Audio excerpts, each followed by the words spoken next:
Hello. Welcome back. This fucking theme is a bop, huh? As they always are. How we doing?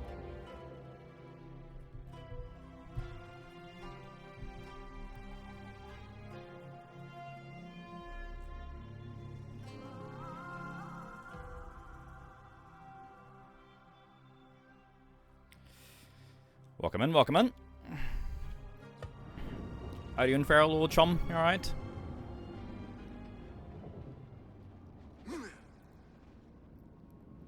Back to Baghdad.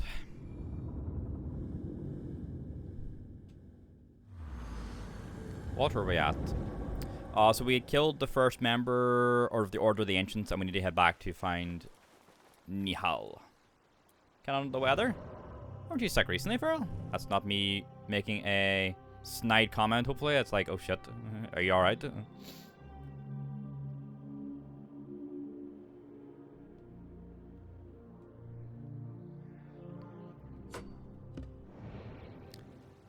historical sites are the... I can't remember. It's been like a week. Are these the little history things, or are these not? Are these just locations? I can't remember.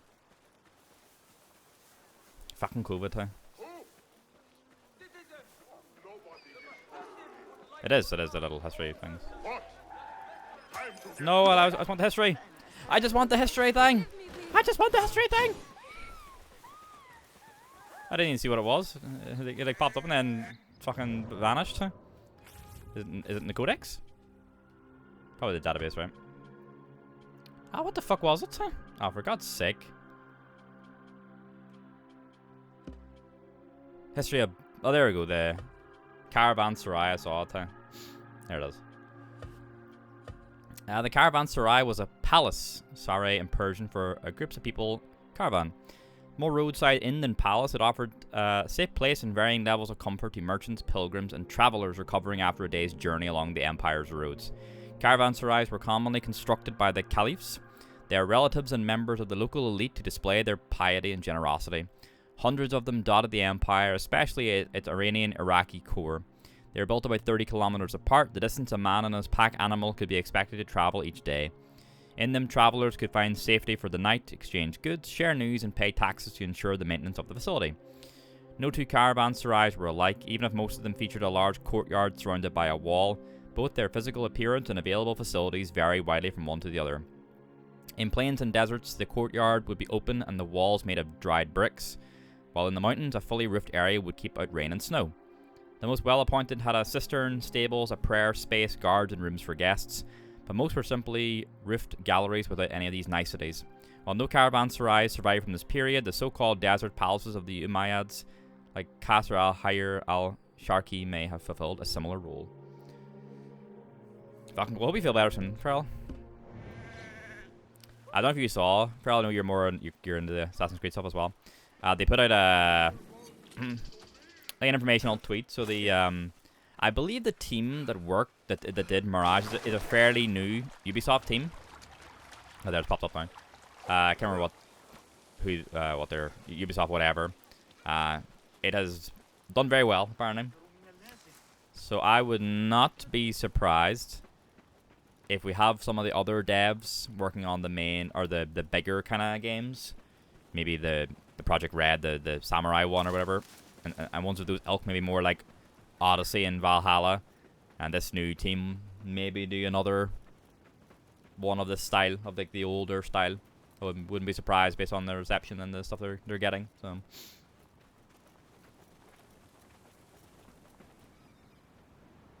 why did I call my mount? There we go.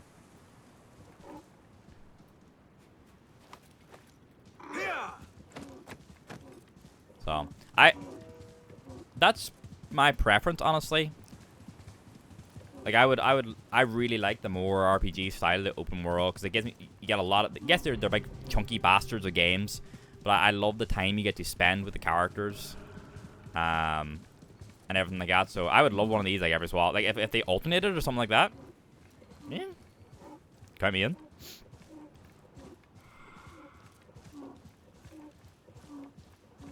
Noises of this camel.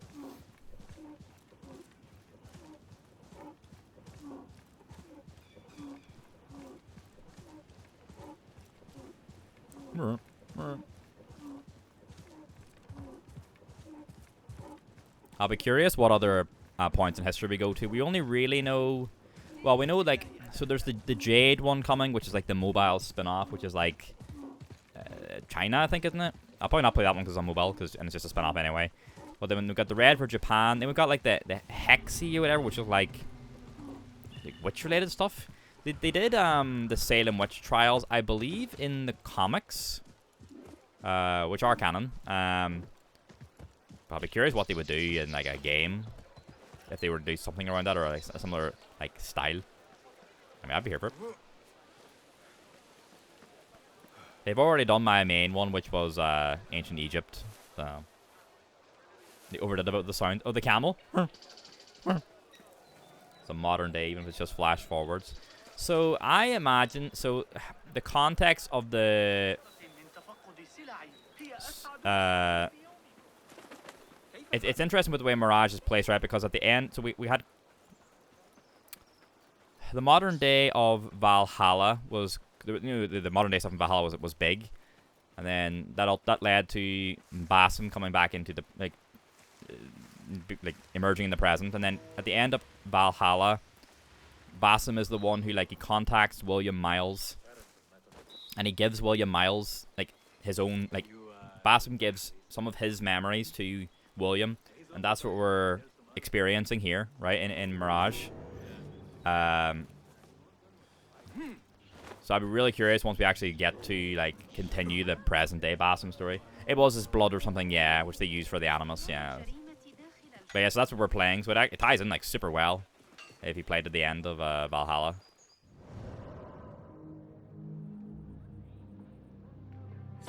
Oh, you need to sync this one.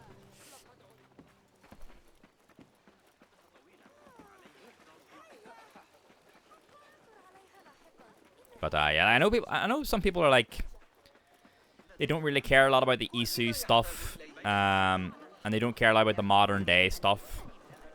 Like, they ultimately don't really care about the plots of the games. They just like them as a historical kind of, I wouldn't really say a historical sandbox, but you know what I'm kind of getting at, like a historical set game. And I understand that to a degree. It's unfortunately not what Assassin's Creed ultimately fully is. So you kind of have to take that stuff. But I personally love all that stuff. Like, I love the Desmond stuff. Like the moment in, is it Revelations, when I know which one is it. No, it's not Revelation. It might be Assassin's Creed 2 or Brotherhood. It's either Minerva or Juno.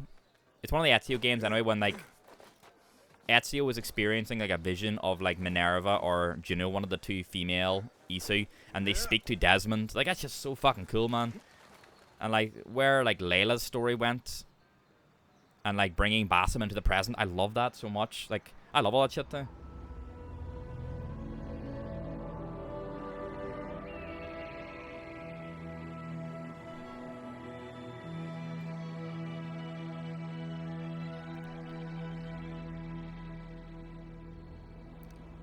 Hi, Olo, you alright?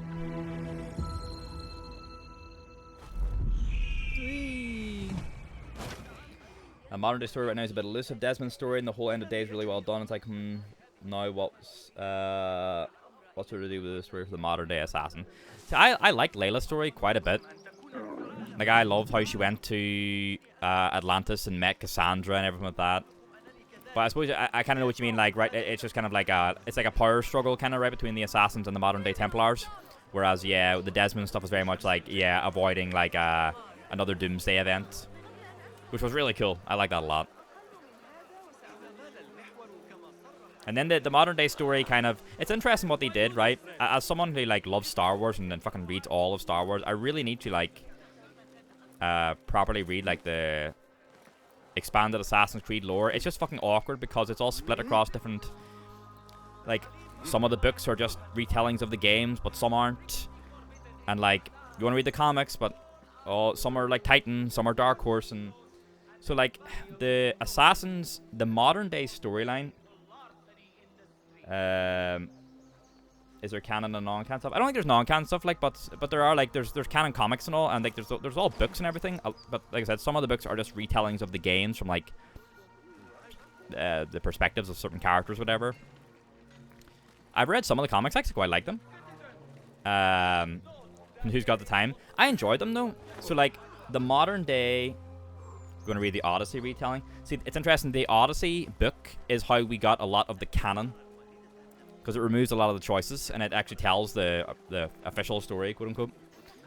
But like after the Desmond stuff, right? Remember after Desmond dies in 3, the modern day story kind of becomes a bit like, I wouldn't say boring necessarily, but a bit bland, where you're like you're basically working as like the Abstergo employee, and then you're like a hacker or something like that, and all that stuff, and then like it's ultimately work. And then there's like, do you remember in Black Flag? Black Flag is the one like in Edward's story where we got introduced to the concept of like sages, which were like, I love the idea of the sages. And then there was like a sage in the modern day story of Black Flag as well, and he was like trying to revive Juno. And then, like, in one of those modern-day stories, you go into, like, the depths of this Abstergo facility, and then there's, like, a big holographic face of Juno trying to, like, emerge in the present. And then the story just kind of disappears from the games, because then we go to, like, Layla. That story continues in the comics and ends in the comics. So I actually want to really read and finish that story. In 3 in Origins, the modern-day story didn't really go anywhere. See, exactly that's what they did it weirdly. So the modern day story between 3 and Origins is the reemergence of Juno into the present day, but they don't. But it's in the comics. Yeah. Juno has an ending. Yeah.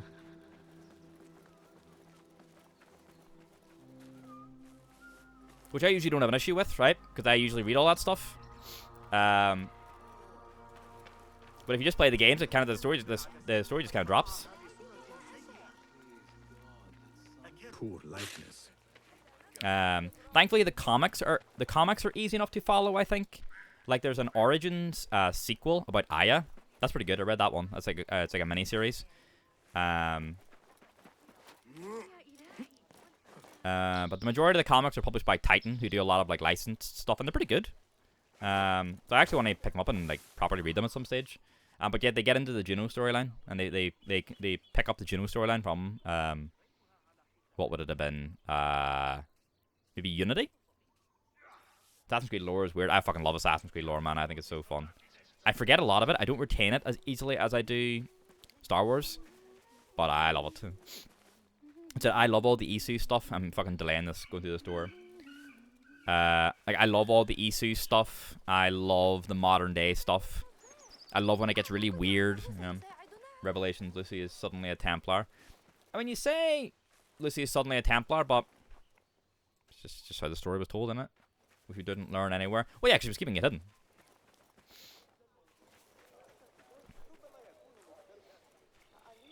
Alright, let's go speak to Nihal.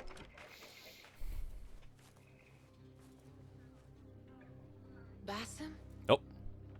That shit, Bassam. It's really you? It's been a few years, right? Since he left to go.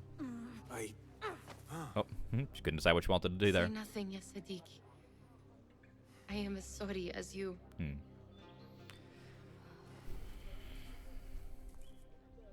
I have so much to tell you. And I you. We will grant each other an audience. But first, I must know something. What? Nope. Why are you dressed like a peasant? Oi. Perhaps I have less to tell you than I thought. I think I can surmise what our time apart has been like for you. And you? You have not been living here, I hope. Less living, more working. On what? A wall. Why do I know this? Because you have seen it. On the object we found at the Winter Palace. Oh, okay. I have been trying to remember the specifics of its design. The weird Isu design, yeah. You have spent all this time obsessing over this symbol? Why? Because I too have seen it before. I know not where or when. Only that I have. Whatever it is, it calls to me. I intend to unravel its mystery, and so should you. But of course, duty calls. Stop. I will bear it in mind if it means you will spend more time outside these musty walls than you do within. You really do spare a thought for everyone, don't you, Bassam? أراك لاحقا.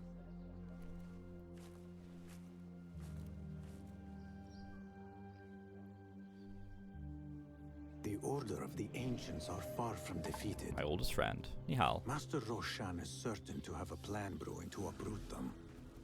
Case unveiled. And Nihal's calling. perhaps I should look into Nihal's obsession. It seems Nihal is trying to discover the location of a secret chamber. Nihal's note. I was gonna start rambling about Assassin's Creed lore again. Nihal's been obsessed with ancient writings. Find the hidden place. Nihal's note mentions an oasis north of Akarkuf Dunes. I think we just rode through there, didn't we?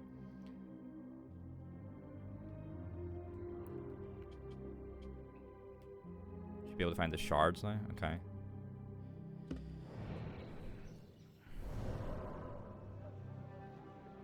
Hey, hey.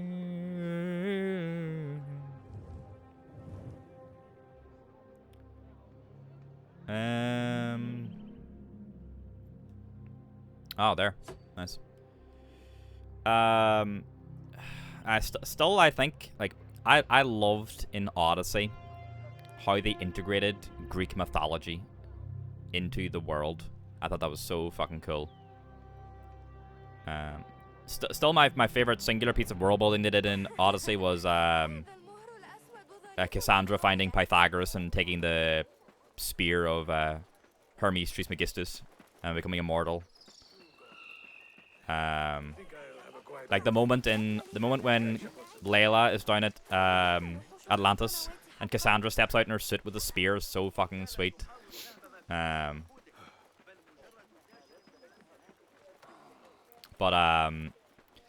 Like I loved how they did Atlantis, like how it looked, the concept of it as this ancient Isu city, the fact that all the Atlantis orbs were protected by these like you know, like these experiments that they that ended up becoming the basis of Greek mythology, like the what did they do, like the Gorgon and like A Thabin member is near.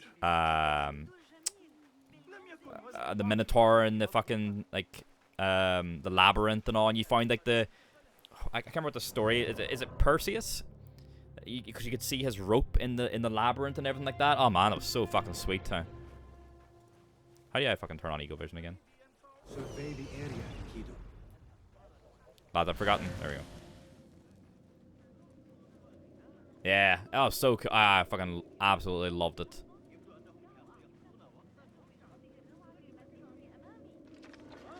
Hold on! Damn you! That's it! Hear that crash! I've forgotten how to, okay. Be better.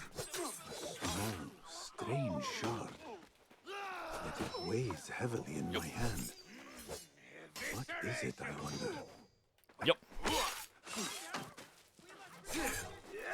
Oh.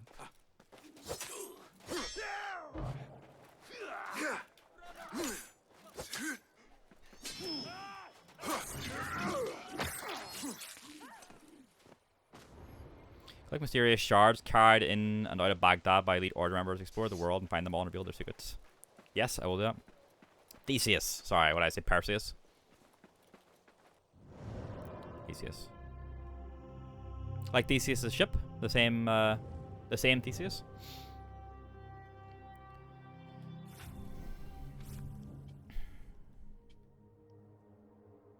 It's good there.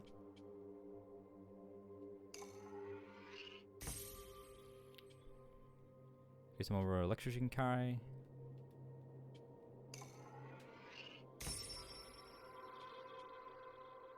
Last time automatically performs a roll when landing from a dangerous height.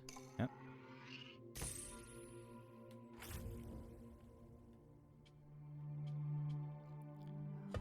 Wonder how far away this this oasis is. Located north of the Akarkuf Dunes. Do we have them marked on the map? Oh.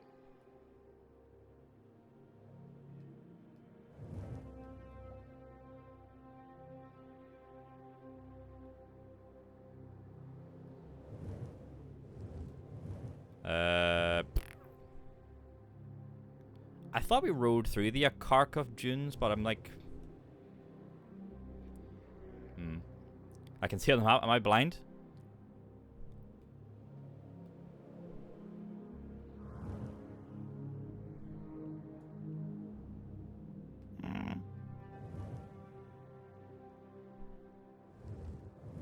I'm looking.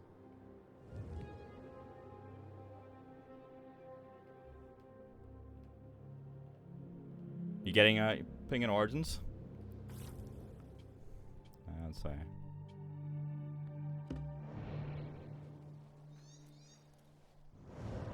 It's like a little oasis, right?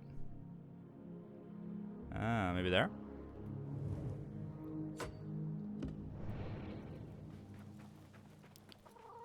Kilometer away, hey? Alright. Yeah, so it looks like the shards are part of that one then. Makes sense. I'll try and keep an eye out for them as we get near them.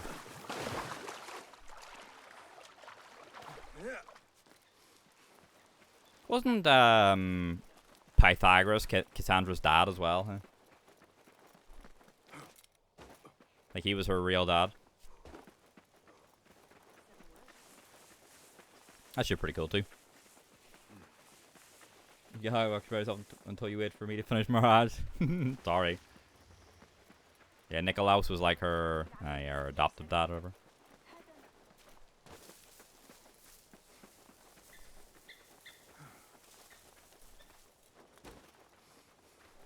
It's one of those things. I don't know why Assassin's Creed is like this in my head. Maybe it's just I play a lot and certain stuff just like leaks out. You know, does anyone else have this thing where if you think of a moment, I'm trying to think of an example, like the Hatham reveal at the start of Assassin's Creed 3. I go to you, oh, remember how good that Hatham reveal was, and you're like, ah, it was so good, and I'm like, no. I know you liked it, but do you remember it? And that's nothing taking away the quality of the scene. It's just how shit my memory is.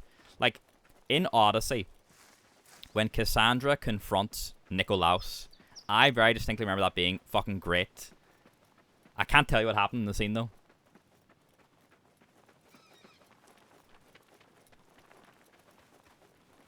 But you know, you just know your memory of it is good, but you don't know what you can't actually manifest the memory. It's fucking annoying, eh? It's not just games either, it's just other stuff as well. That's why I would love to do replay, but it's just like it's a very daunting task.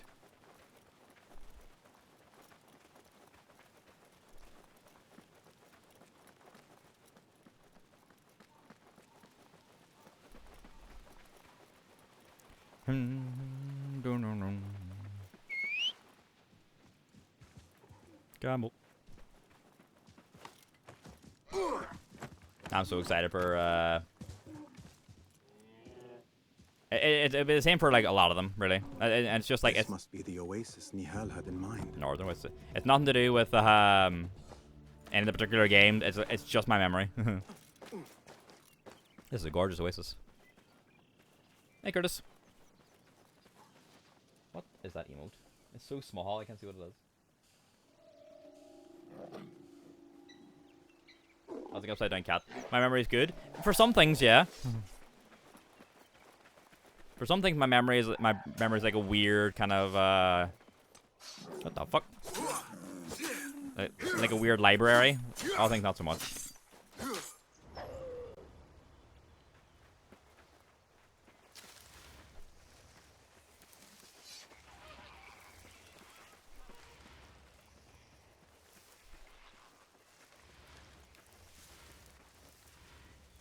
We're looking for a hidden place, just. Oh, Jesus, like a fucking quarry.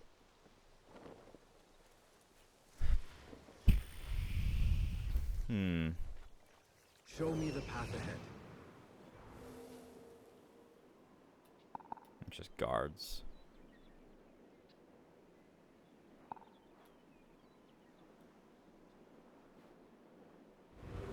Oh, there's a waypoint up there too. Okay, we'll go get that. What is this? You there, halt! Note? Don't take long! Go!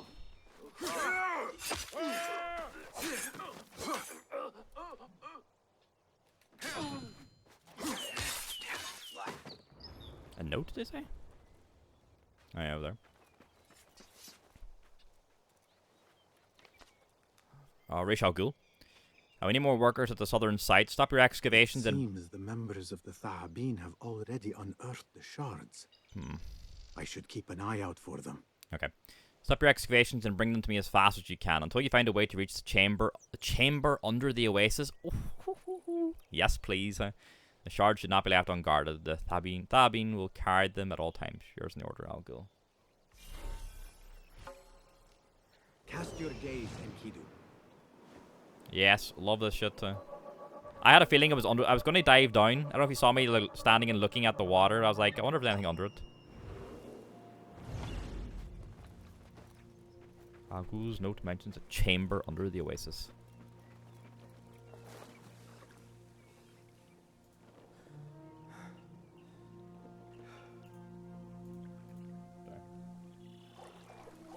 Right, now game.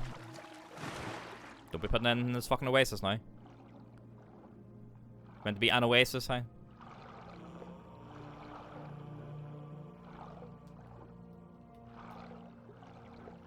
Oh god. Hey.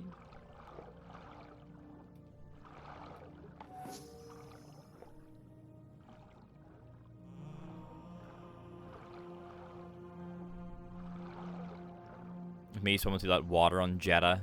Jeddah's whatever, like, don't be putting anything in here. You'll spoil it.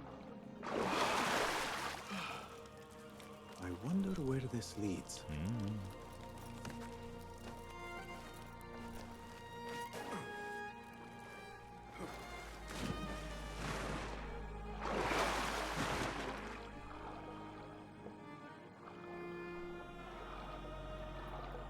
You may ask yourself, Nexus, you're really scared of water, so why when you swim in games do you dive under it? Because this view is fucking 10 times worse. That's my answer.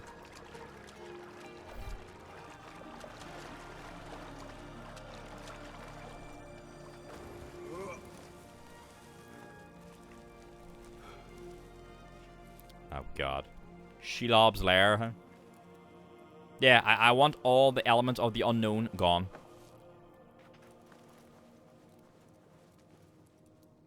Oh, you know what was so sick as well? Do you remember in Origins, the fucking chamber under the Sphinx? Oh, that shit was so good. Like there was like a loose stone, and there's like a big fucking map room under it. Shit was so good. Magic is Oh, this? fucking yo, how did this sound? Surely there is a way to diminish it. The buried chamber. Oh, it's like special weapons. The sharks in Sea of Thieves. Oh, it's like armor. Nice. We've only got one shard so far, so.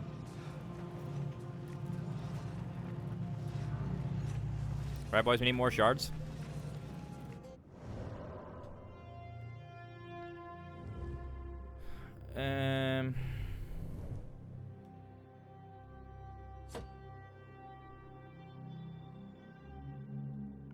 Oh, I didn't fucking activate the bloody waypoint. Bollocks. Well, looks like we're swimming back out.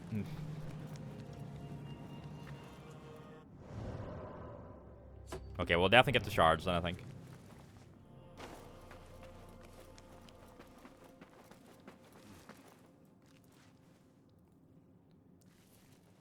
Sword, dagger, my Destiny looking armor. Yeah, they kind of look kind of Destiny, like, yeah, I'll agree there. Okay, we can kind of skip over some of the water portions at least. Hey, yo.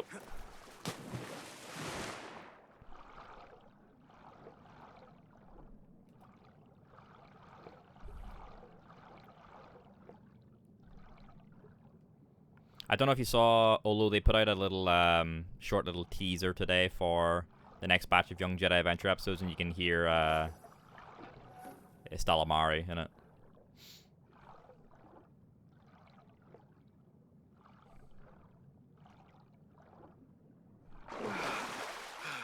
Very fun.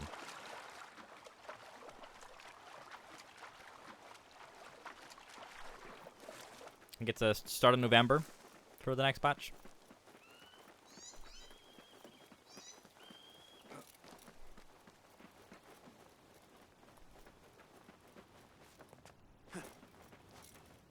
We were chatting, me and Noodle was like, you imagine you're a kid, is the first thing they watch for Star Wars is Young Jedi Adventures, and they, oh, actually, I'm not gonna, I was going to make a comment about the book characters who are coming in, but it would be spoilery, so I'm not gonna say it.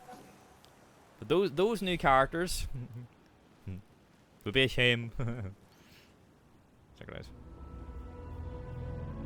Just in case people here want to read those books at some stage, I'll say anything. I can't wait to hear them though, and just like give them voices.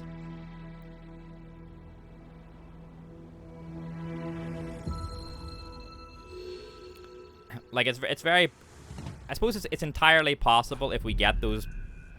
I'll go with those two in particular. Estalamari, yeah, those two in particular. I suppose it's entirely possible if we get them in a bigger project than Young Jedi Adventures, and this is not meant to to put down Young Jedi Adventures anyway. It's very possible if we get those characters in a bigger project, they will have completely new actors portraying them. But for now, it's great to have voices for them.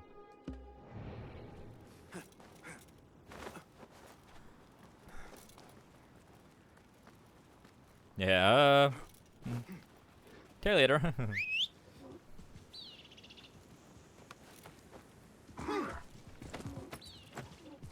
But like, seeing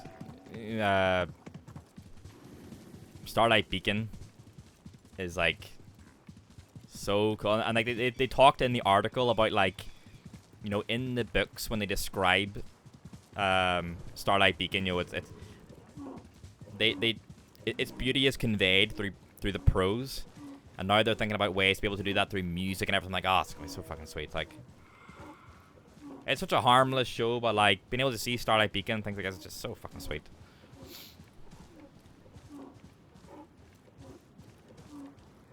And they said, like, you know, like Eagle Eye, like Calvin Scott was saying, like, you know, Eagle-eyed High Republic fans might spot some more Easter eggs. So does that mean, like, oh look, there's Vernestra back there, or what are we talking here?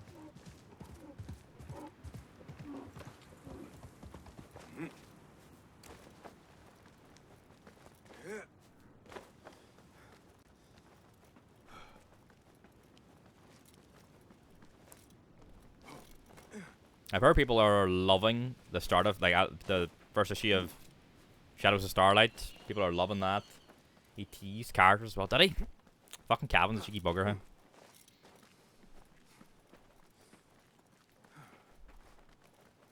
Yeah, Noodle and I are doing Crimson Climb right now, and then after that we'll be doing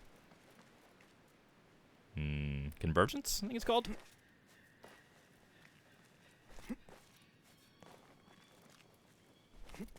I don't know who writes that one. Many cameos in Shadows of Starlight. Nice. Even another Jedi from an earlier Charles Soule series. Interesting. Yeah, I've got something here for whenever we get to it. It'll be a while before we get to Phase 3, but I'm in no rush, honestly. The High Republic is so fantastic, I'm in no rush to get through it because I'm having a fantastic time.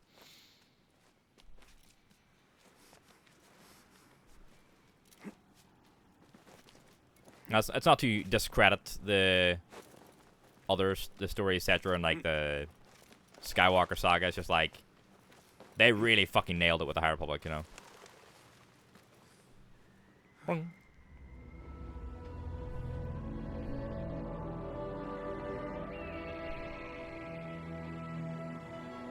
Yeah, I think it's Convergence and then Quest for the Hidden City, and then we got a bunch of comics. And during the comic time, we'll probably finish off the third from a certain point of view.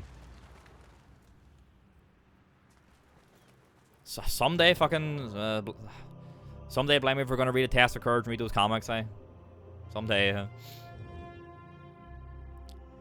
There's apparently one more. Oh, this area is quite big. Okay. It's this whole kind of like wilderness area, isn't it? How fucking far does this extend? Right, question. I'm trying. I can see the boundaries of this wilderness area here. It says there's one more mysterious shard, but I did not see it anywhere. Oh, it goes down here too. Ah, okay. Wilderness North. I see, I see. Bunch of comics until you get to the Battle of Jeddah and all shit breaks this. Yes. Does it go all the way around the city too?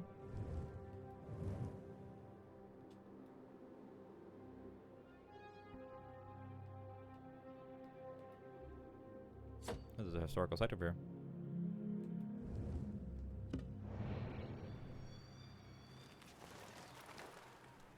Fucking, I don't know if I can jump down there, boys. Ah, the jump will be over here. This is where the viewpoint was. Just hope. Oh god, we're going down far. Ah!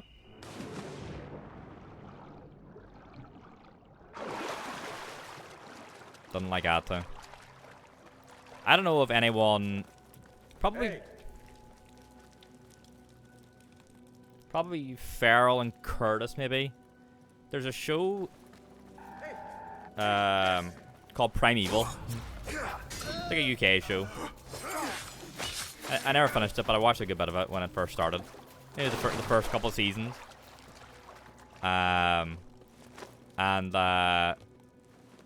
Like the premise was that there was like these wormholes in time with the dinosaurs. Yeah. The premise is like these portals in time would open and like the dinosaurs would come through, or like general ancient creatures would come through and like terrorize modern day, and their job was to go around and get them. And like the season 1 finale was a creature from the future, and it was like, what the fuck? But there's one episode where like a mosasaur type thing comes through. And like generally every episode has like a cold open, like a stinger with the creature, and the portal opens in a swimming pool, and as the boy jumps off the diving board, the portal opens and the fucking thing comes out of the pool and fucking grabs him. And it's like, it's really cheesy if you watch it now, but fuck me, that imagery stuck with me 20 odd years later. Huh?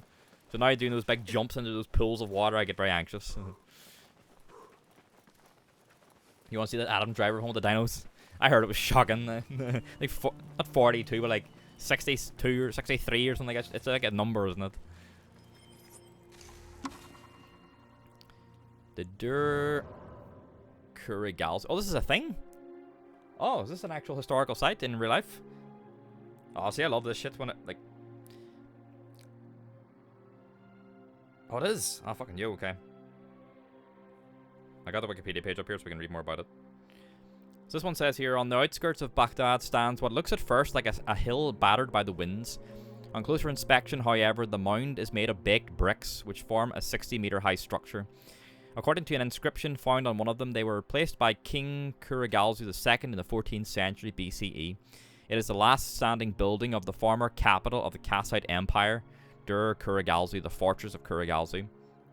The Kassites ruled over central and southern Mesopotamia, Iraq, from the 16th to the 12th century BCE. While their precise origins are uncertain, they adopted many of the cultural and political practices of their Babylonian predecessors. Among them was the construction of ziggurats, terraced compounds made of receding levels that served as temples. In Der Kurigalzu, this took the form of a 69 by 67 meter building, of which only the core survives. Around it were a royal palace and an entire city, both of which were destroyed by the Elamites of southeastern Iran around 1155 BCE. The ziggurat served as a temple for centuries, but it too was eventually abandoned. Devoured by time and sand, it nonetheless remains one of the most iconic buildings of the area, often confused with the biblical Tower of Babel, by medieval and early modern travelers. That's fucking sick. That's really cool. I'm really glad they put this in, because like I could just fucking walk, like it looks really sweet, but I could just walk past that thinking it's just a fucking thing they put into the game. But yeah, I'm looking up Der Kurigalzu on Wikipedia. It was a city in southern Mesopotamia. Yeah, it was founded by a Kassite king of Babylon. Yeah, and then if you go on Wikipedia, you can see there's an image, the ziggurat of Dur Kurigalsi. There's a picture from December of 2021. That's fucking sick. I love that.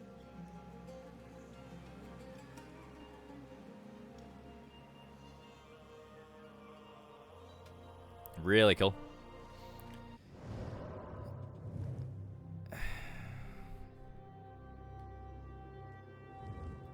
It has a little marker too.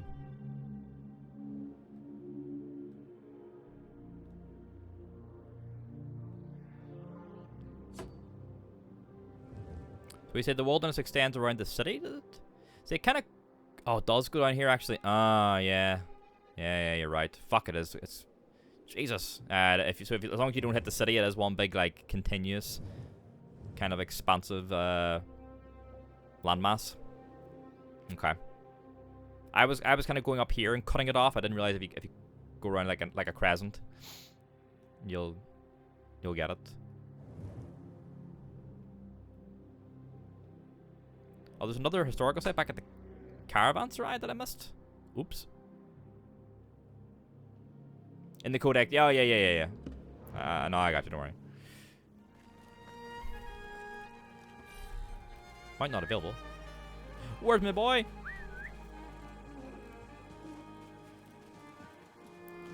Do you have a... Why is the camel fucking running? It reminds me of Maurice from Valhalla. Do you have a historical time period, Ola, that you're like a gaming? No, welcome back. We're gonna get this last one by the caravanserai, and then we're gonna head over to the lawn direction.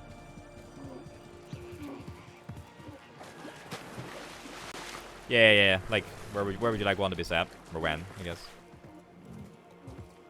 It's not Maurice anymore. Nah, Maurice is in,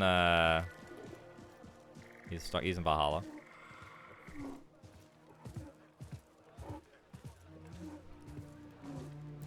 Is this one we're going to be about the camels, maybe? Better keep a low profile. Is there a Japanese Assassin's Creed game? That's the next one. Dawn? It has a name? Camels. While camels are a mandatory cliche of any depiction of the Islamic world, the so-called desert ships have long been not only an iconic, but also a crucial means of transport across Eurasia. Camels were already a well-known method of travel during antiquity, used from Morocco to China. Their wide padded feet helped them keep their balance on any path, while their fatty humps provided them with energy in regions where food was scarce. Moreover, the camels could eat almost any plant, even thorny ones, and turn them into milk or meat for hungry caravanners. Rip. They also showed great resistance to extreme temperatures, with dromedaries, one hump, more desert resistant, and Bactrian camels, two humps, more tolerant to cold and high altitudes.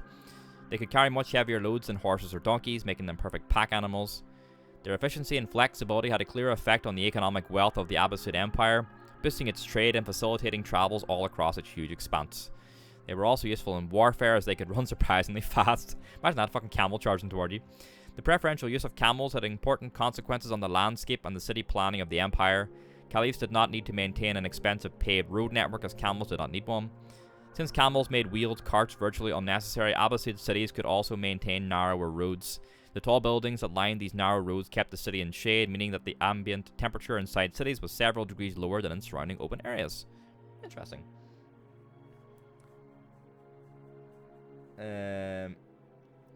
World War I and medieval Europe.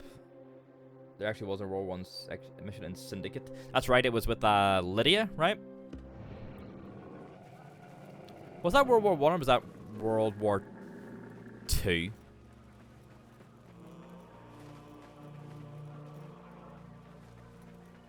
It was World War I? Okay.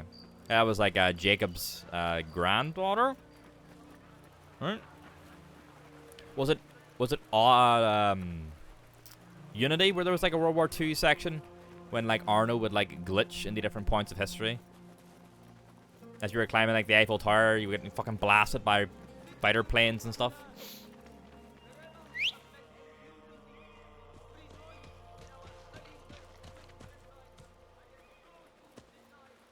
It was definitely Unity. I was trying to remember which war it was.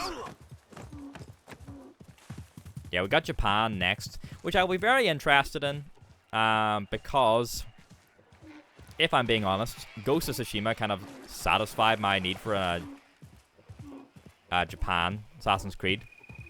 But the story of Ghost of Tsushima is so good that I think the Assassin's Creedness of it will make it different enough. Fuck man, I love Ghost of Tsushima, so good. That's such a good game, man. I cried like 3 different times during it, though. I think this one's about the watermill over here. See, at the end, if Sucker Punch announced their... Whenever we finally figure out what the fuck most of Sony's developers are doing, if we find out that Sucker Punch are doing another Ghost of Tsushima, I'll be so happy. I'm still gonna have a great time with it. I just don't think it's like... I'm not the most excited for it because Ghost of Tsushima was so good. Which I don't think is really that fair, but I mean, it is what it is, really.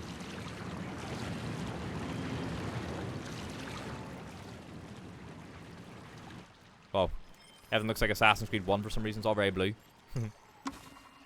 Agriculture. The Umayyad and Abbasid periods corresponded with important advances in agriculture across the Caliphal territories. They were facilitated by the size of the empire and a taxation system which favored irrigated lands. Even though this period has sometimes been called an agricultural revolution, it mostly took the form of an expansion, intensification, and spread of existing techniques. Pre-existing infrastructure such as Roman or Persian aqueducts, canals, and reservoirs were expanded and brought to previously arid lands. The use of agricultural devices such as watermills, animal-powered water lifts, sakia, and water screws, known across the Mediterranean but sparsely used until then, became widespread. Crops common in the eastern parts of the empire, such as sugarcane or bananas, were adapted to new environments from Egypt to Iberia and North Africa. The results were higher yields, larger cities, and plenty of citrus fruits. These developments went together with the consolidation of land ownership into the hands of the elite. Large-scale irrigation works were lucrative but costly and could only be paid for by already wealthy landowners. The Abbasid period is therefore characterized by the expansion of huge estates to the detriment of smaller farmers, leading to widespread discontent. Rather, they made the China one the mainline game instead of a mobile game. True. Big true. Jade. Completely agree. Not like it's just a mobile spin-off. Like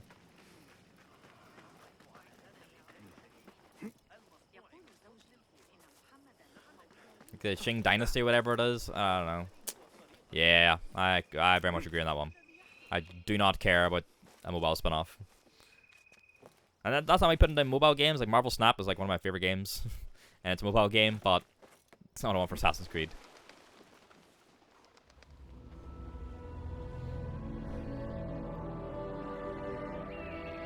Here.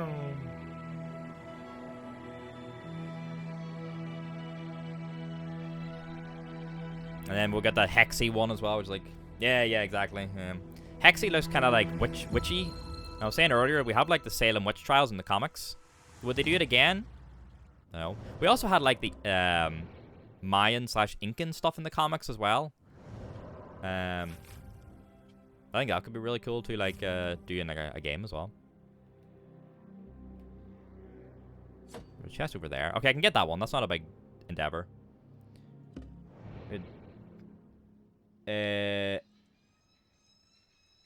With the pagans in Valhalla. I guess we did, didn't we? Yeah. It's German for witch. Maybe we will do it then. Like I can't remember if the part in the comics was actually like Salem, but it would make sense if that's what this story went with.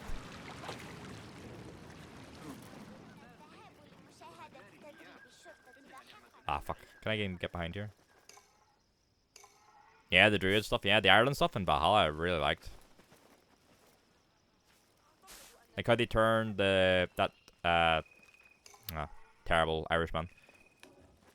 That pole thing into like an Isu artifact.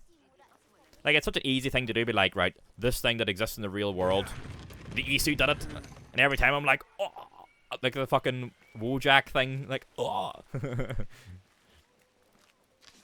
A new day. I give praise to God. Through his will, Ali has returned to us. It is a sign, the mark of a new beginning, and God is behind us. Word will spread of our resurgence. Our band will swell as it does. we will and as it does, we will consume the rot that is so deeply woven into the fabric of this city. A free world awaits. The camera, it will be slightly. It's just like the. It should be ever so slightly because of the software that I'm using, but it should be massively.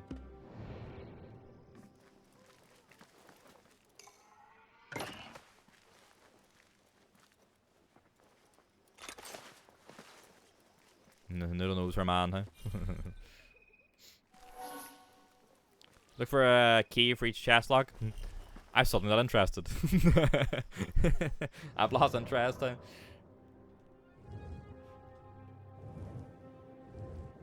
What the fuck is this way out here, huh?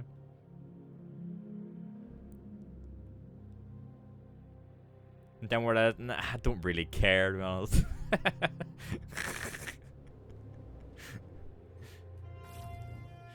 Alright, so we're done with Nihal for now. This is just bringing stuff back to him. We've got a few things, really.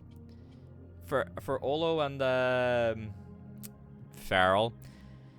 Is there anything worth doing, like getting all the artifacts for Dervish, or is it just like it's just kind of there? Nah, alright, fuck him then.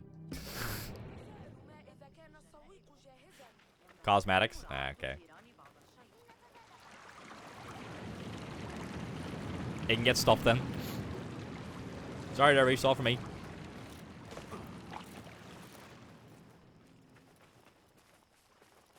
I don't know what else I would like.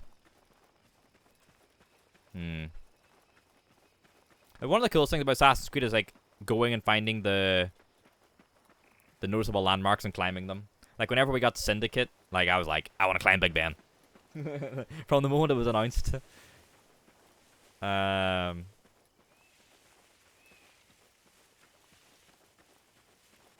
trying to think what else I would do. You know what I loved in the Wrath of the Druids, and if you were there for the playthrough, you know this. I did find it quite funny how in Wrath of the Druids in Valhalla, you could ride from Dublin to the Giant's Causeway really easily when it's like the fucking entire island. But I loved that I was able to go to the Giant's Causeway in Valhalla. I thought that was so fucking sweet. And you had a fight. There was like a really cool fight on the Giant's Causeway. Spanish Inquisition. That's right, it was the movie, wasn't it? I forgot about that, say. Aguilar, or whatever he was called, right? Africa. Hey, I suppose we had Africa with Egypt, didn't we? But yeah, more Africa, yeah. Australia's not a bad one. We can go to like Ayers Rock or something like that, right? Yeah, cool.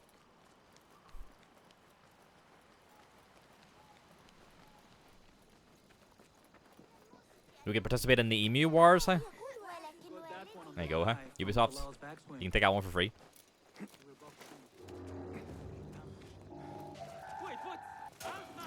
Oh shit.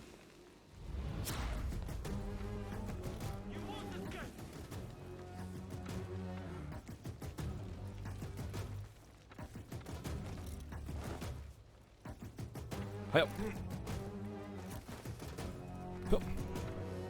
Parkour. There you are. Fuck. Oh. Shit. Oh. I don't care. There's a shard over here. I'm gonna go steal it.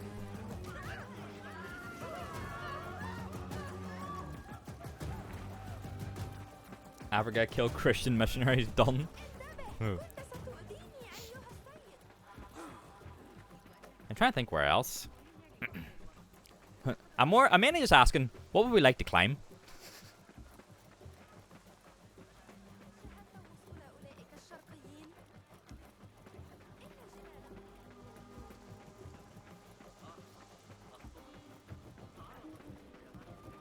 What about like William Wallace? There, one of the Thaabin members. I should investigate. Are you fresh from the bazaar? Are you laden with goods? I need your help, my friend. Will bear them back from whence Fucking what button is it? The last button I pressed. as if the camel seller for the best beast of burden that ever strode the desert sand. The Khalifa approves. Boom. No murder here. Shard brings me one step closer to uncovering the mysteries of the chamber. No murderer here. Nepal? Roman Assassin could be interesting, though I'm not sure that would be too close to Odyssey. Where would you set it as well? Because we've already kind of done Italy a lot with the Ezio games. Didn't we also go to Rome in them? Pacific Islands? Complete on mythology team. How about that?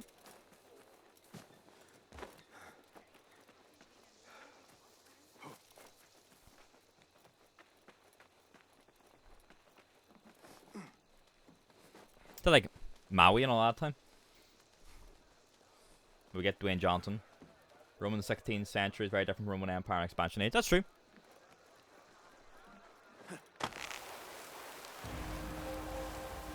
Nyum. I think I'm heading back to the brew. Yep.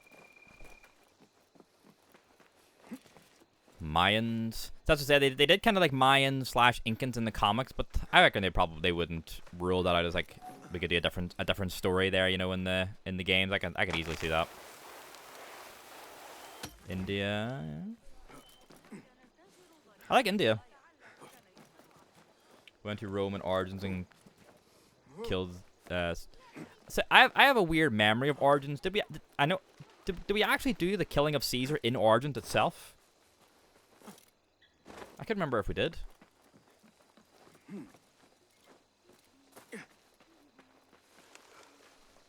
Because it's definitely a thing in the kind of the Aya like sequel comic as well. But I couldn't remember if it also like that was kind of reflecting on events of Origins or not. Oh yeah, Aya's there because it's a big thing in the comics as well. Yeah. Alhamdulillah. Big fulaf. Alhamdulillah. I am glad you are safe. Got the feather. Alhamdulillah. A first of many achievements to come, Basim. We should only hope. There's still much work to do. While our focus was on Al Ghul, Fulaf quietly scouted the city for where we could erect more bureaus. I have found dwellings in 3 districts that are most unassuming.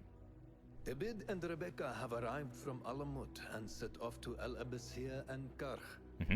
I will make my way to Sharqiya shortly. And I will join Rebecca in Karch, where corruption is as common as the arid air. See Abu Ja'far about some things he's been working on. Then come find us. Alright, back out into the city. Have a look, Basim. I may have something that is of interest to you. They leaned big into Greek mythological creatures in Odyssey, but it was all like Isu experiments. So like the Minotaur, the Sphinx, obviously the Minotaur, the Sphinx, the Gorgon, and the Cyclops, and they were all like Isu like creations guarding the keys to enter Atlantis, and like people encountered them, and then like the myths, the mythology spawned from them. Origins had some Egyptian god stuff as well. It did. You got to go into like the afterlife or something like that. It was weird. I need to actually like relook up that stuff. Like I'm not sure what like what was actually happening.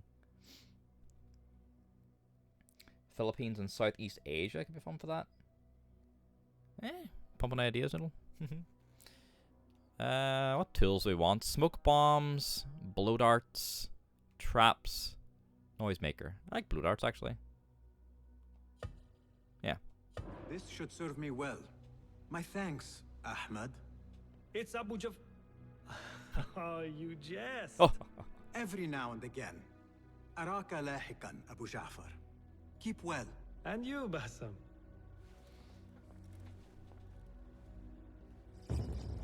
Multiple hidden one bureaus now available. Check the investigations menu for details. Rishal Afa, head of the order. My apprentice. There are undiscovered opportunities nearby.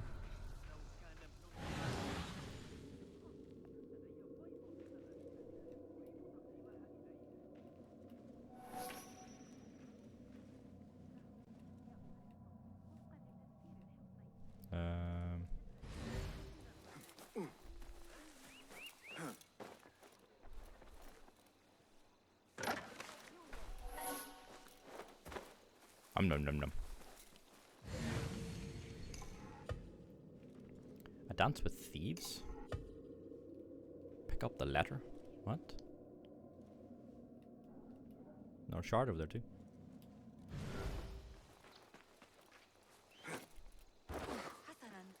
I was in the bureau, wasn't it? Fuck.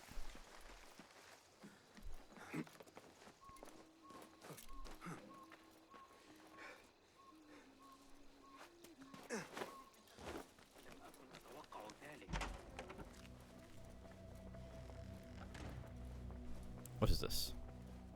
A request for help from Murjana, the daughter of Ali Baba. Oh, it's A the trader beyond measure. Alibaba quest. What could the daughter of a famed merchant want? Let's go. It says to meet her outside the gates of Baghdad. Murjana's request for help. Hidden one. My name is Murjana. An old friend by the name of Betty pointed me towards you. He told me that you shadowy figures are trustworthy, and so I hope you can help me with a delicate and possibly perilous matter regarding my father, Ali Baba. Is Bassam going to say... Fuck. What is it? Open Sesame. Does Open Sesame get said in this game, huh? You've no doubt heard his name. Meet me outside the gates south of Baghdad with haste. Murjana.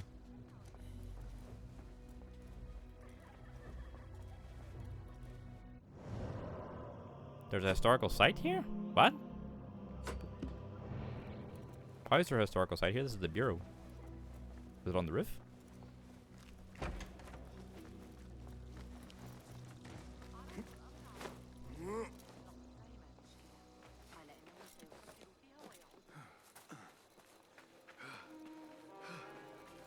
What?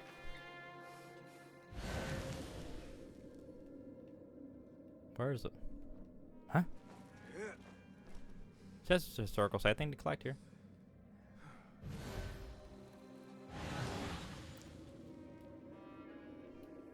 Huh. Anyway.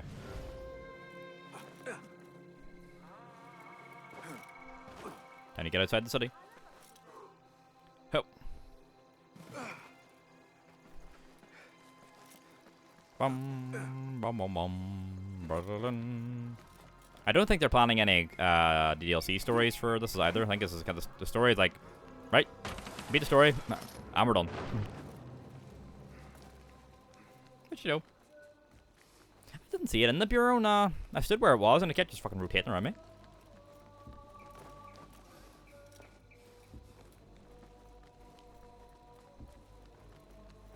Yep.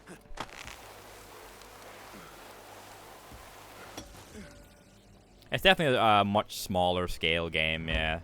I think my friend who like is still like a 100% every achievement person, he was saying like the completion for Mirage is like it's like the shortest of any of the games so far. So what I was saying, Olo, is I was saying to Farrell earlier. So the team that made this is like a new team within Ubisoft, and they put out like a message today or yesterday that it was really successful. It's like the best like new gen launch for Ubisoft or something like that. So what I can definitely see happening. Suspicious. I should investigate. What person looks suspicious? I can see maybe that new team making a new one of this type, and one of the other teams, and the other teams continue to work on the bigger ones. I can definitely see that happening.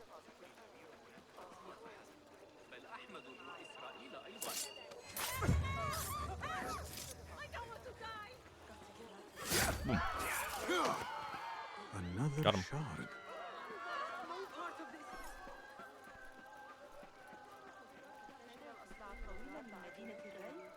Like 10 shards total, isn't it? You did 100% of the map in the story in about 24 hours. Just one big long day, hey, no breaks. Everyone in the city's a snitch, eh?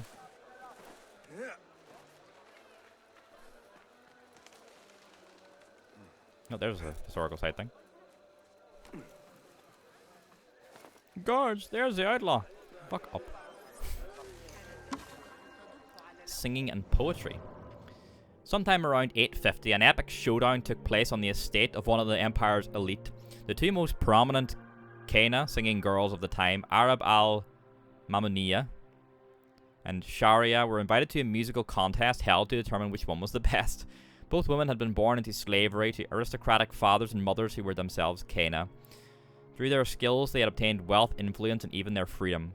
By the 840s, they had become teachers, training other enslaved women who then performed their popular compositions all around Baghdad. Their duel was therefore a much anticipated event even beyond courtly society. Members of each school faced off with songs and poems created by their teacher. Each perfectly followed the intricate stylistic rules of the time and covered themes ranging from religious homily to ribald flighting. In the end, Arab and Sharia confronted each other in a discussion full of witty repartees. In the decisive moment, the former managed to prove that her younger rival had ripped off some of her melodies from other popular Cana. For Sharia and her elite patrons, this was a shattering moment. Arab went on to receive gifts of land, gold, and silk for her victory. This story and dozens of others like it was collected in the 10th century Kitab al-Ghani, Book of Songs of Abi al-Faraj al-Isbahani. One of the most important medieval Arabic texts, this work shows the importance of poetry and music in the Abbasid Empire. In a society deeply influenced by the oral culture of ancient Arabia and Persia, producing beautiful poems was indeed one of the best ways to attract the attention of a potential patron and to acquire wealth and fame. Yep. And boys rap battle, huh? Yep.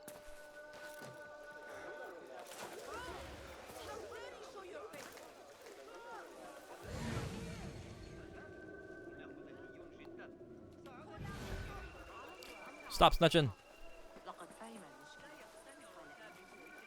You will rot in a cell. Yes, you will. Everyone's like, yeah, man, they see the robe and they're like, I was up to no good, huh?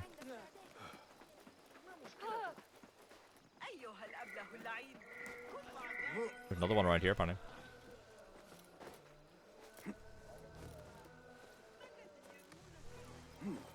We're enjoying the reading streams, though. I find it all very interesting, though. I don't really know a lot about Baghdad and the Abbasid Empire. Powers of a Caliph. The Abbasids hold over their empire, and much of the Muslim community came from their claiming of the title of Caliph. The Arabic word from which it is derived, Khalifa, means deputy and successor. In the context of leadership of the Islamic community, it meant the legal successor of the Prophet Muhammad. Caliphs enjoyed very vast political and military powers. They raised armies, levied taxes, nominated judges and administrators, and negotiated diplomatic agreements. But their authority was not boundless, and they required the cooperation of local elites to ensure that their orders would be carried out. Also, while the caliph's power was theoretically sacrosanct, the democratic principle in Islam that upheld each individual's right to practice her or his faith meant that caliphal decisions could be challenged on the grounds that they did not obey God's law, and many were. Interesting.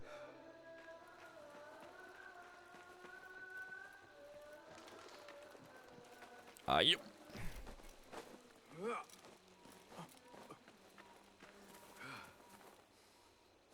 Ooh. Legs broke. Huh?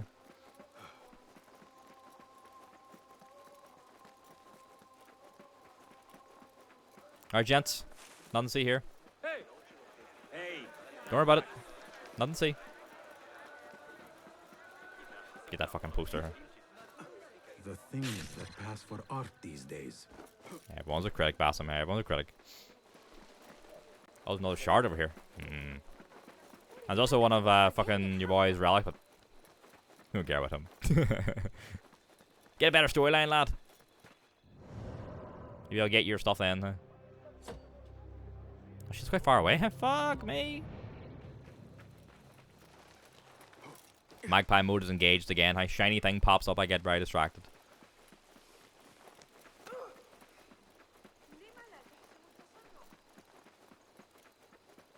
Actually, we're near enough to it. We may as well at this stage. A Thabin member is near. Question is, will I have to kill this one? Probably, Hold on. What? This shard brings me one step closer to uncovering the mysteries of the chamber. Got it. Now we flee.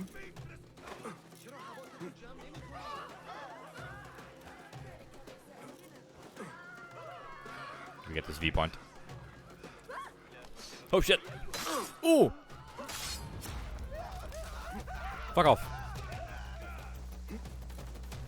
Mind in the old, in like Assassin's Creed 1 when guards would like fucking chase you up rifts and stuff. Oh, are they doing it?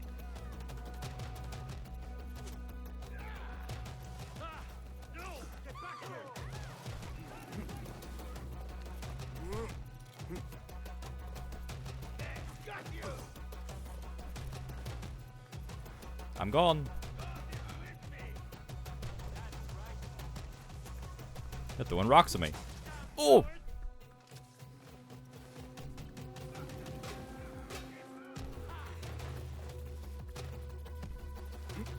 Hey up.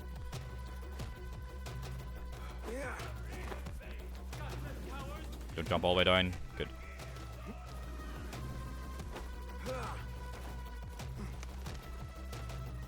And Rob. Become anonymous to continue. Fuck!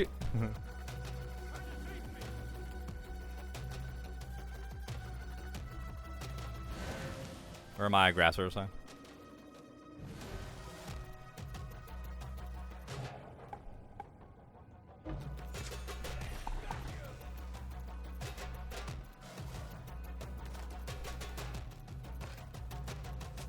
Can you fuck off, eh?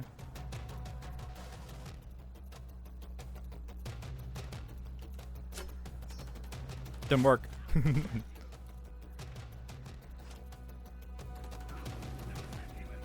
No.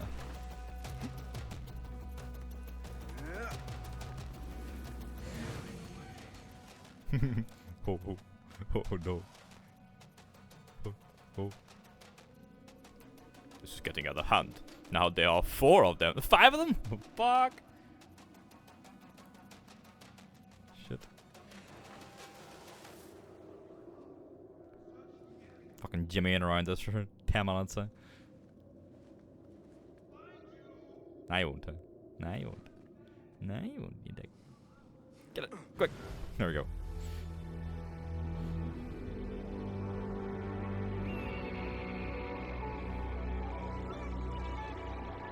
I don't actually know a lot about the story of Alibaba and the 40 Thieves. So a lot of the references in this mission are probably going to be lost on me.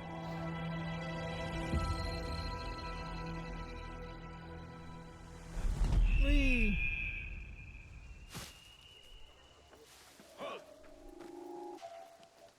Shit, shit, shit, shit, shit. Nope, I shall not.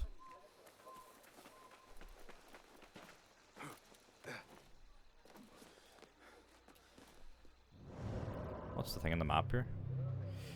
Coins and daggers. Oh, it's part of our story, I think.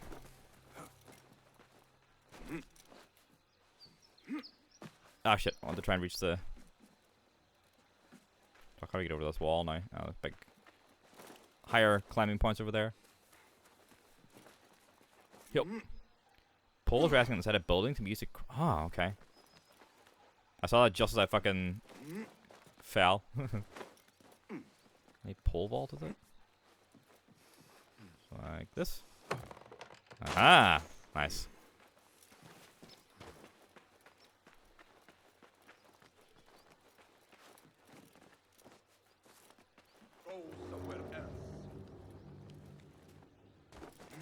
I'm going, I'm going.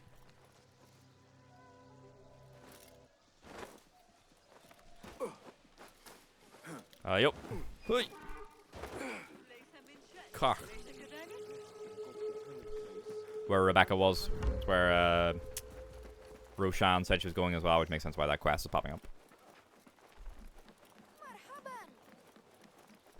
Nearly there, lads.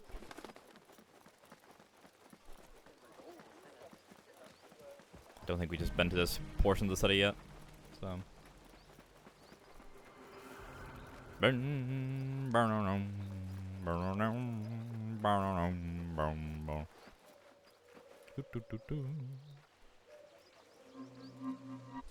Yoink.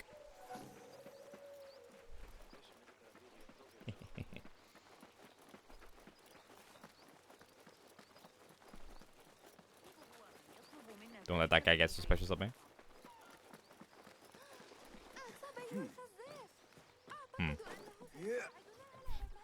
unconventional way to climb up there, but sure. Instead of taking the lift.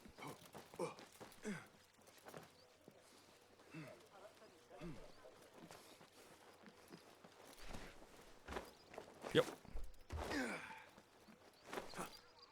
We approacheth. House of Poulterers.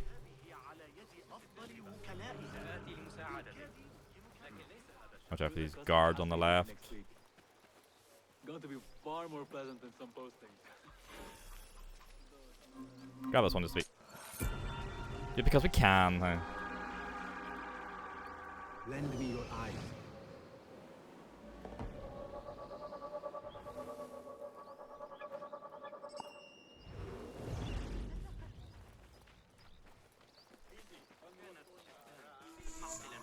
I call him Jimmy Numblefingers.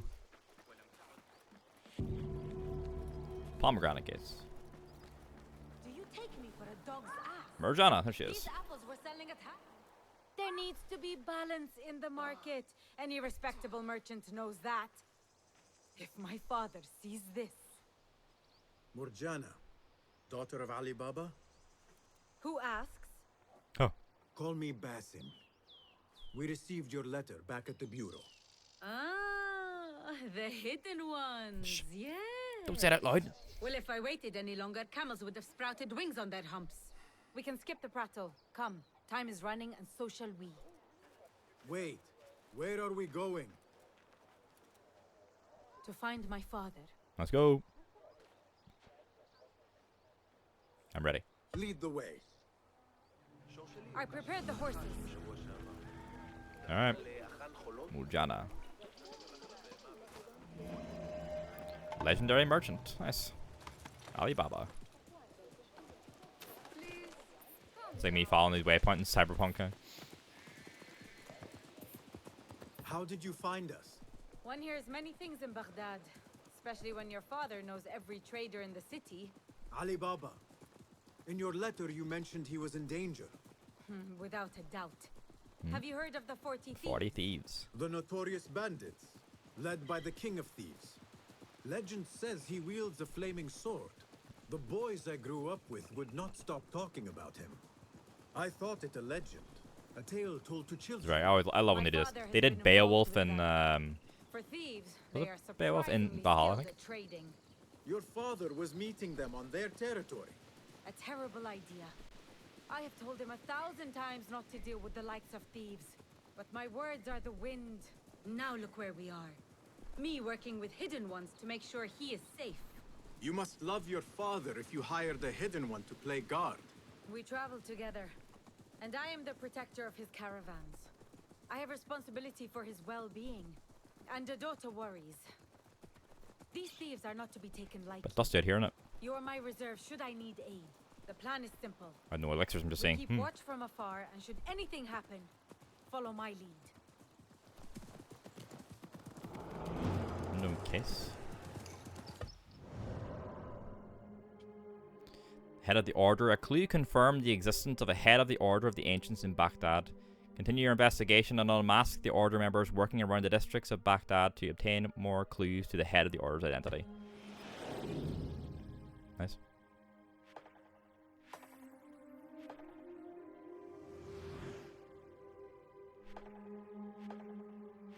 What the fuck? How many stuff's popping up? This is what we're doing now, the Alibaba one. I've always gone missing. The 40 thieves don't deal with just blades, they deal in trouble too. What is this? Legend has it the King of Thieves wields a flaming sword. Oh, interesting. Okay. This is Rebecca at the Kark Bureau. This is Fulath. This is Nihal, and this is about the shards. Okay. Fucking Derwish up there. And this is just another bureau. Alright, sick.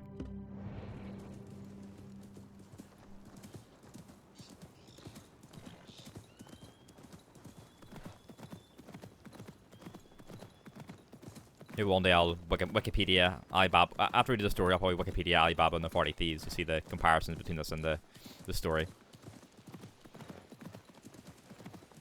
But I do think it's very cool how they make stories and mythology have existed in the world.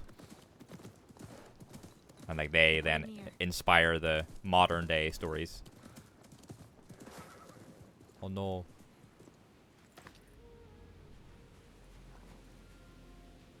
Oh no. Fafaha! My father's horse. La'anakum Allah! Ain't looking good, huh? I'm going to tear their limbs for rats! Wait, Morjana. We do not know what transpired yet. Ali Baba's final testament. If you find this letter, presume I have passed on. I have uncovered many of the secrets of the 40 thieves, but not all. What knowledge I have gathered, I have recorded in my diary, secure in my study.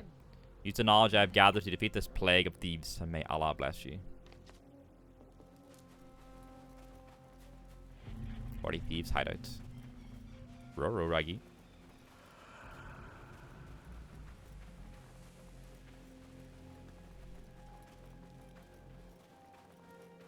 I do not see my father.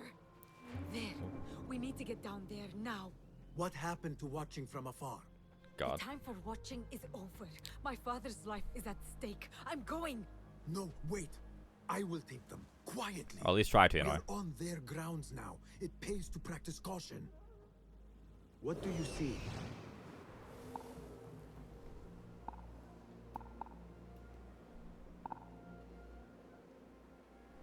Okay, more than I thought.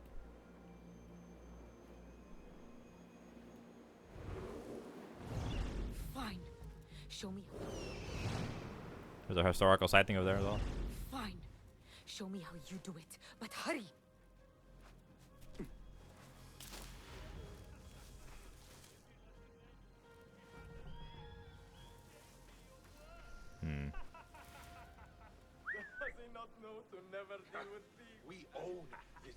Uh-oh, uh-oh, uh-oh, uh-oh, uh-oh, uh-oh, uh-oh, uh-oh. Big guys coming, big guys coming, big guys coming, big guys coming.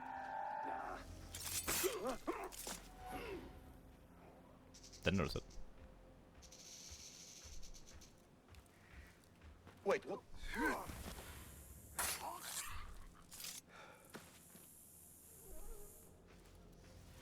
Sneakers.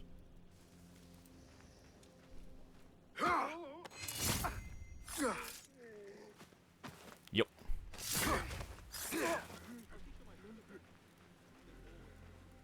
Sneaky, sneaky. Arrow caught me there. Just the what? Like, what? Huh? Oh shit, is that him? Uh-oh. What? What was that? Ah! What?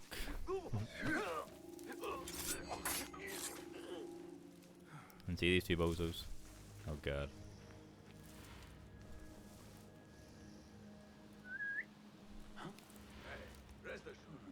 Separate them. Odd, but I've got your back. Must have been the wind.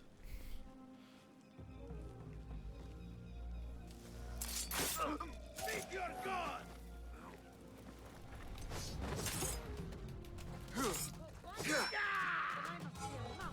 Fucking bloody press fucking circle again, didn't I?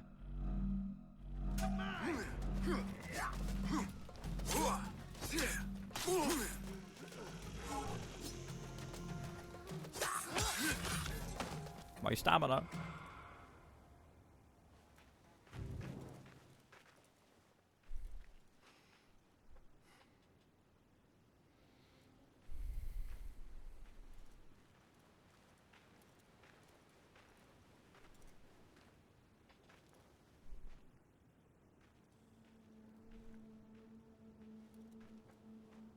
Morjana. Yes, I'm here.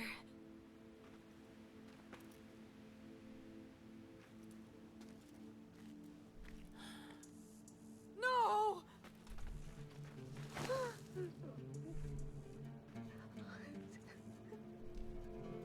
أدعو الله أن يدخله الجنة. Thank you.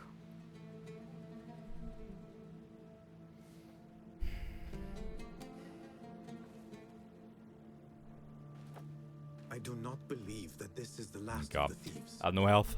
There must be more. There's only 5 of them. Where's the other 35? There's probably like 6 or 7. Must go. Yes. And that story, Alibaba and the 7 Thieves. Huh?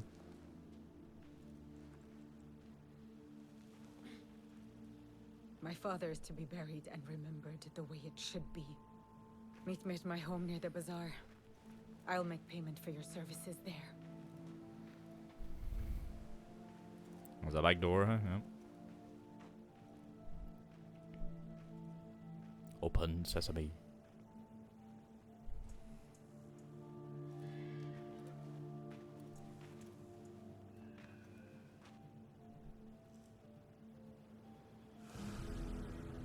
Case unveiled. Alibaba's estate. Do be a back door, doesn't it, time? Do you, bro? What is a door doing in a place like this? It will not budge. Open sesame, Basim. Open sesame. No. Got a piece of historical stuff here. The 1001 Nights. Drawing on a rich tradition of Indian and Persian literature, the Arabic collection of folktales 1001 Nights first appeared in 9th century Baghdad. Despite its name, it initially included about 200 stories which used the setting of the time, the great cities of Baghdad and Damascus, the Caliph Harun al-Rashid, or the life of the bazaar as a backdrop. At the center of the compilation is the famous frame story of Shahrazad, a brilliant woman who volunteers to marry the king Shahryar. After his first wife cheated on him and broke his heart, the king reacted by marrying a new woman every night and having her executed in the morning, so no one could be unfaithful to him again. To save her life and that of the other women, each night Shahrazad tells the king a portion of a story, always ending with a cliffhanger, so the king will have to spare her life for another night. These stories take many forms, from child-friendly animal tales to highly erotic poems. Oh. Some last only a few paragraphs, others dozens of pages. They cover many topics and touch on many themes, among them justice and the unjust treatment of Shahryar has inflicted on his wives. The theme of women acting to save lives by telling stories is a popular one. Pictured here are scenes from the Sind Badnama, in which the women of the harem tell stories to save a young prince's life. The 1001 Nights was described with contempt by the 10th century bookseller Ibn al-Nadim, who considered its themes unfit for a cultivated audience. But his opinion was obviously not shared, as the compilation's popularity throughout Abbasid society helped it survive and spread to the entire empire and beyond. Storytellers and scribes from various cultures have added, subtracted, and altered individual stories ever since. Some of its most famous tales, Aladdin or Ali Baba, were even added as late as the 18th century. This long cross-cultural evolution helps explain the universal appeal of the 1001 Nights. Awesome. They're from the Walters Art Museum in Baltimore.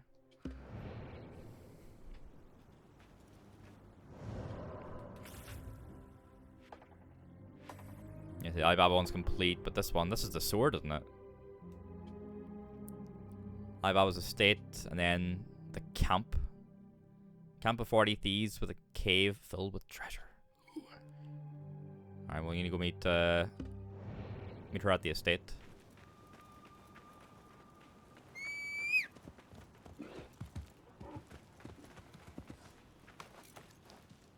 The horses can just, I don't know, go free, I guess. I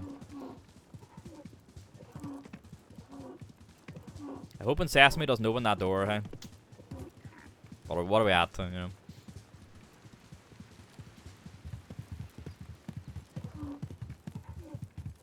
Fucking there's some heffing comes off the fucking hooves of them camels, hey? Or no, they're not. Do camels have hooves? Or do you call them feet? Just feet pads, I guess. I don't know. Oh, there's big toe. They're just big toes like that, aren't they?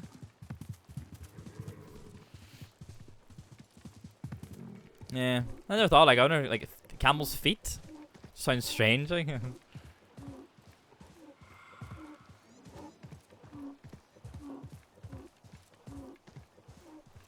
Alright, so I can get off soon. Yeah, this is weird. They're just like two big toes. Oh, he's fucking knackered. You can hear him. Thanks, lad. Appreciate it. Yup. Hi up. We'll hit the viewpoint on the way there. I guess it is kind of like cows, isn't it? Monastery of the Virgins. And there's a historical thing here as well.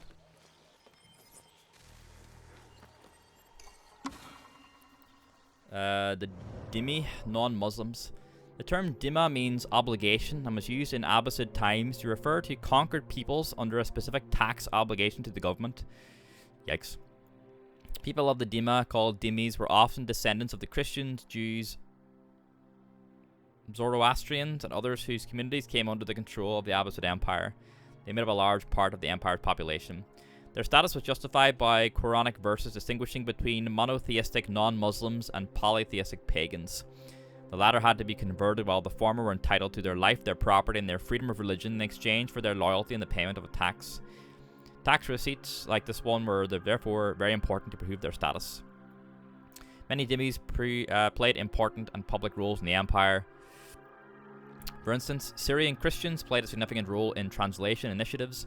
The most famous translator of the time was Hunayn ibn Ashak, a Nestorian Christian physician. Having mastered Arabic, Syriac, Greek, and Persian, he translated more than 100 works, specializing in medical and scientific texts. For this he was paid handsomely, as much as some provincial governors. Other dhimmis served the Abbasid caliphs as physicians, astronomers, tax collectors, and even viziers. The policy was born out of self-interest for the caliphs. During the Islamic expansion of the 7th and 8th centuries, very few Muslims had the administrative know-how to ensure the continuous day-to-day management of the cities they were conquering, and letting the local elites keep some form of power facilitated their surrender immensely. During the Abbasid times, this still held true. When Caliph al-Mansur attempted to remove dhimmis from his administration, he was soon compelled to return them to their positions due to their expertise. Rip. They were too necessary. Okay, we're going to need to climb up on this fucking thing here to get up the tower.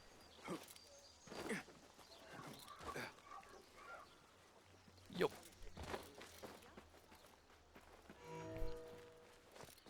Alright, can we climb the monastery?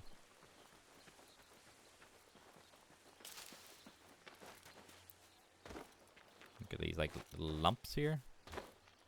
They look like handholds, but are they like too high up? There we go. Hi up. Guard probably can come running after me again. Let's just nip that in the bud and fucking run.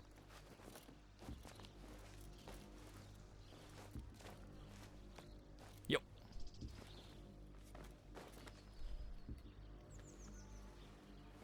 Yup. Oh, what a great view.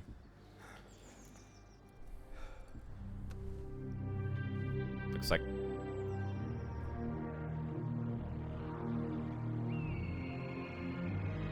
lots of little blue rooftops and stuff. You see the like the spots of blue rotate. What is that over there? That big like jade roof building.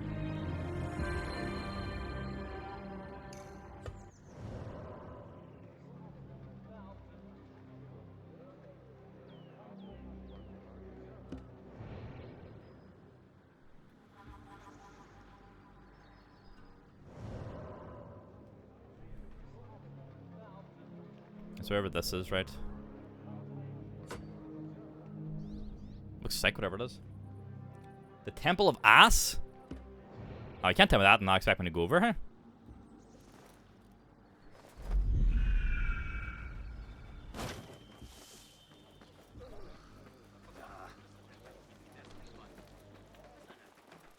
Let's be on our way. Hey, pilgrimage time, boys, eh?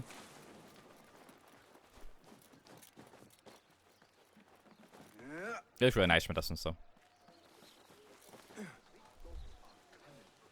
If I go over and this thing is actually called the Temple of Ass. It looks like it'd be a real historical building as well, so I assume that's what the little note will be.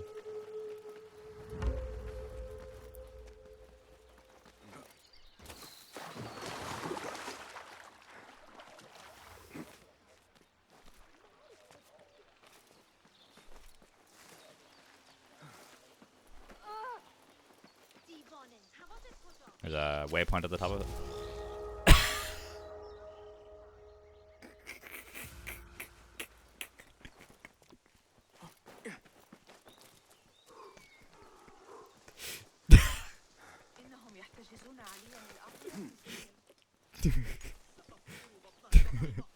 The fucking dome of the ass is even better.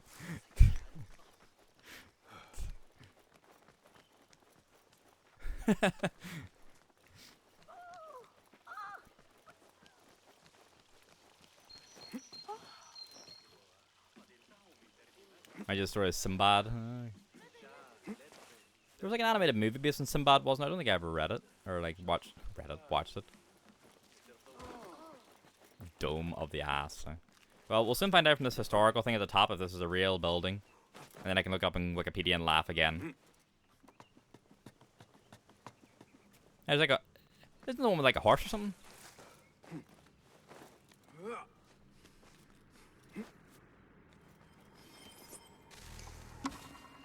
Dome of the ass. I assumed it was like a donkey, but it's still funny. Fetch me my noble donkey? As hard as it might be to believe, in the Abbasid period, the donkey was regarded as one of the noblest creatures fit for royalty, and as some legends and painted manuscripts depict for the Prophet Muhammad himself. This helps to explain the unconventional name of this building. It has to be real, right? Otherwise, I don't think they would just make it and then like make up a little joke. I'm looking up Dome of the Ass. So. Dome of the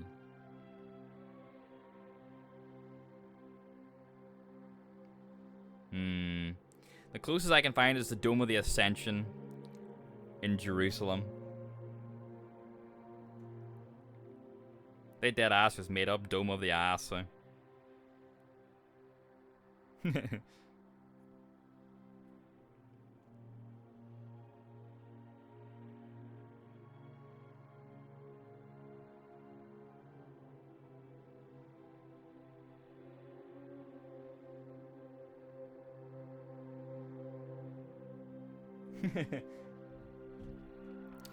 The Dome of the Ass was built by Caliph al-Muqtafi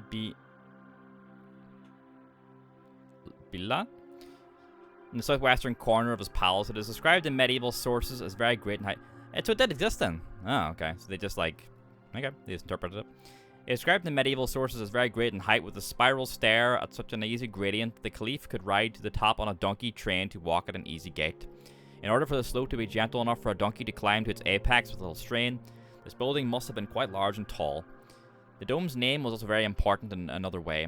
The year of the donkey was especially significant for the Abbasid Empire, as it was during this year the revolution through which they acquired power took place.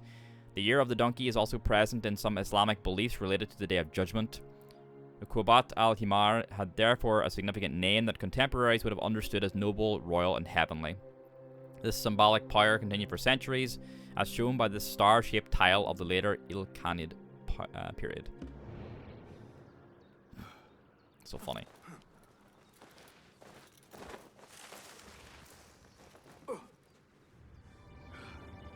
We'll have a little chuckle, and then I'll be the adult that I am and move on.